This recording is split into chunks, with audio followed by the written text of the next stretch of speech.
Salut! Acesta este videoul pentru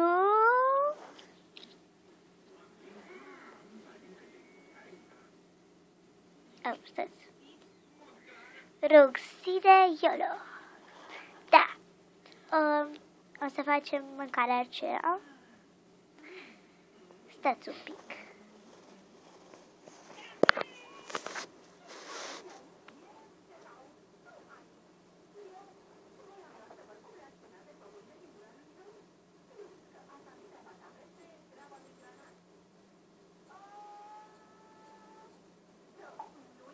Un pic, vă rog.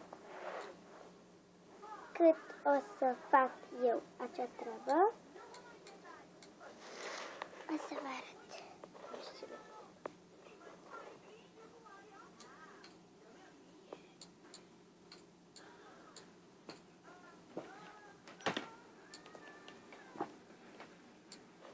Așa.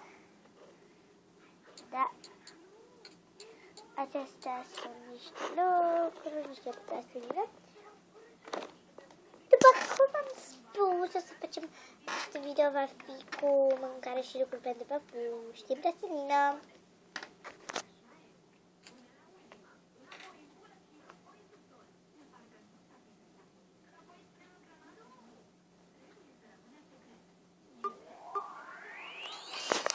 Bun, să începem! Mai întâi o să facem o înghețată.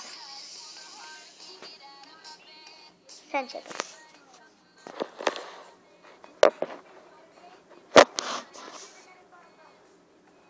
Avem nevoie de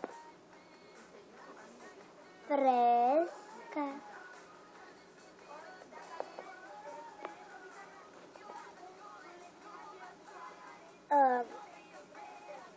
albastru deschis,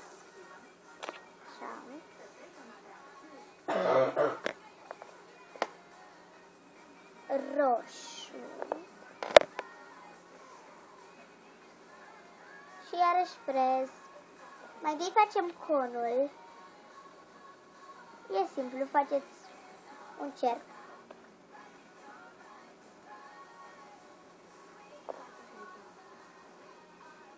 Mai mare și după aceea faceți așa. Și apăsați aici.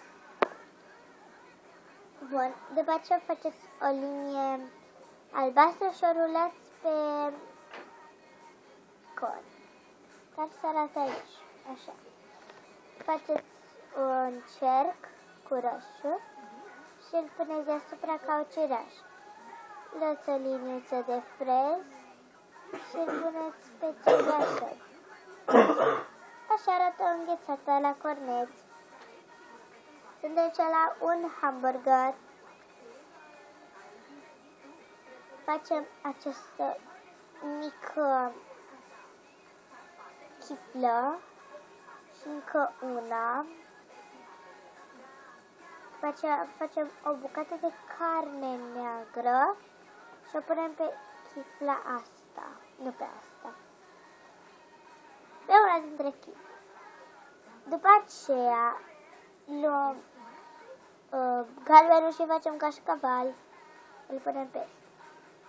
După aceea luăm salata și o punem peste.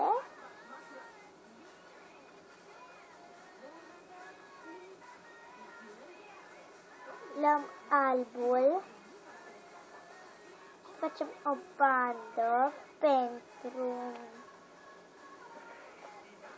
ceapă și o rulăm.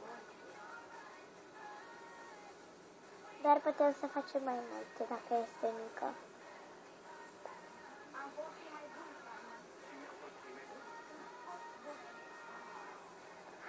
După aceea punem această chiflă deasupra și ieșim burgerul și apăsăm un pic. După aceea este aceasta. Avem înghețata și burgerul. Acum facem o pungă de cartofi. Luăm albastru și facem un pătraș. Așa. După aceea punem peste niște bucățele de galben care să fie cartofi.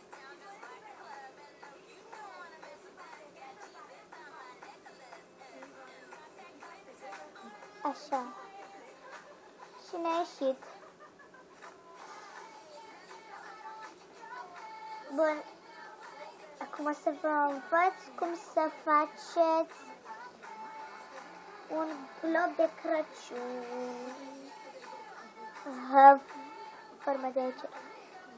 Faceți o bilă așa. Pe aceea puneți o bandă albă sau de orice culoare vreți.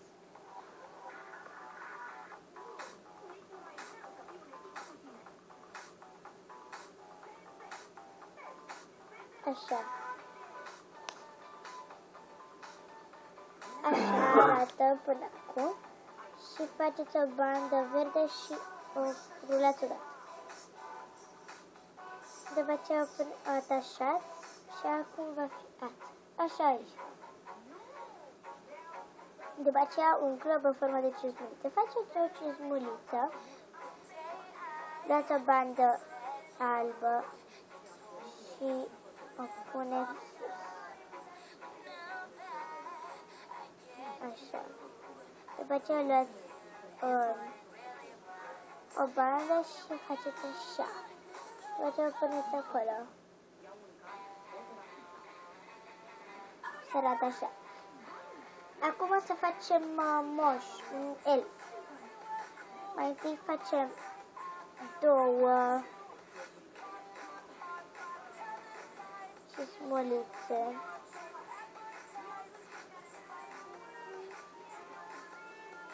Așa.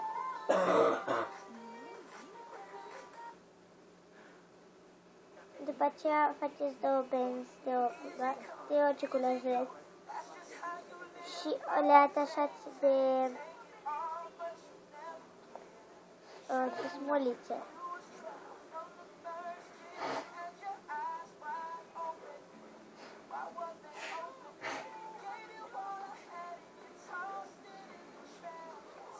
Să fie egale.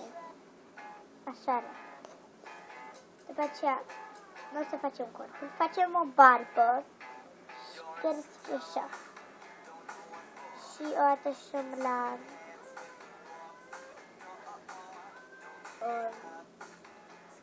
picioare.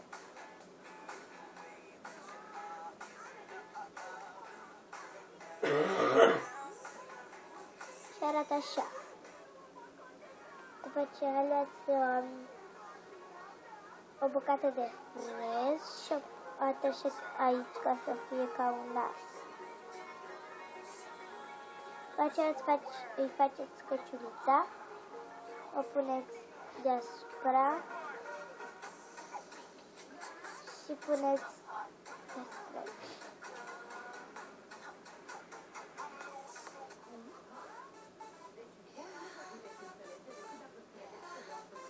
Cam așa arată. Și o să fiu foarte bucuroasă.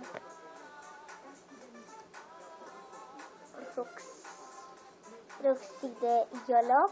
Pentru că o să-ți fac o husă de tabletă sau de telefon. Ai nevoie doar de o tabletă ta de păpuș, așa. Și de o culoare de plastilină. Luați o bucată. Faceți smuzător. Așa. Și apăsați pe tableta.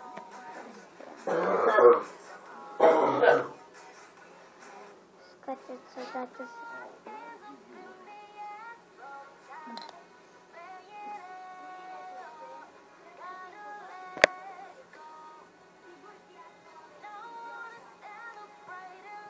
Și apăsați bine pe cerc. Să iasă mai mare.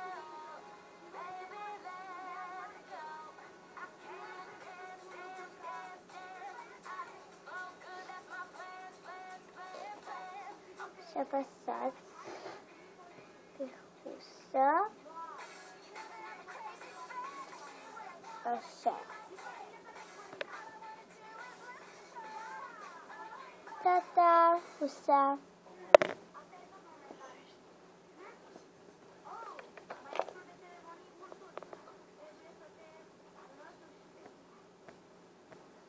Așa. După aceea o să vă arăt. O să faceți un pix. Da, luați o bucată de care vreți voi și faceți ca așa.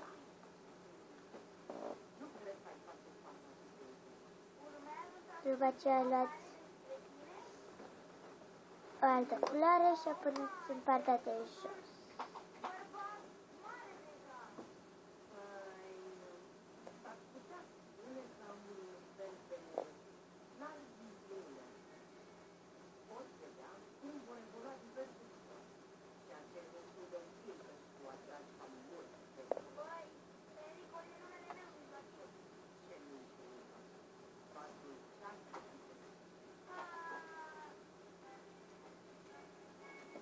Așa, ca să iasă radier. După aceea luați o bucată de negru și o puneți în partea de sus.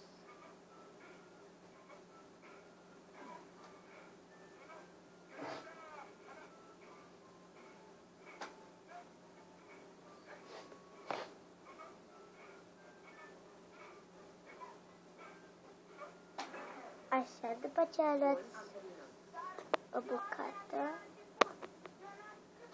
și o lăsați un pic de spațiu și o puneți ca să fie ca o etichetă. Și gata creionul. Atât a fost pe azi. Sper că ți-a plăcut Roxy de Iolo acest videoclip pentru tine. Pa! Te pup!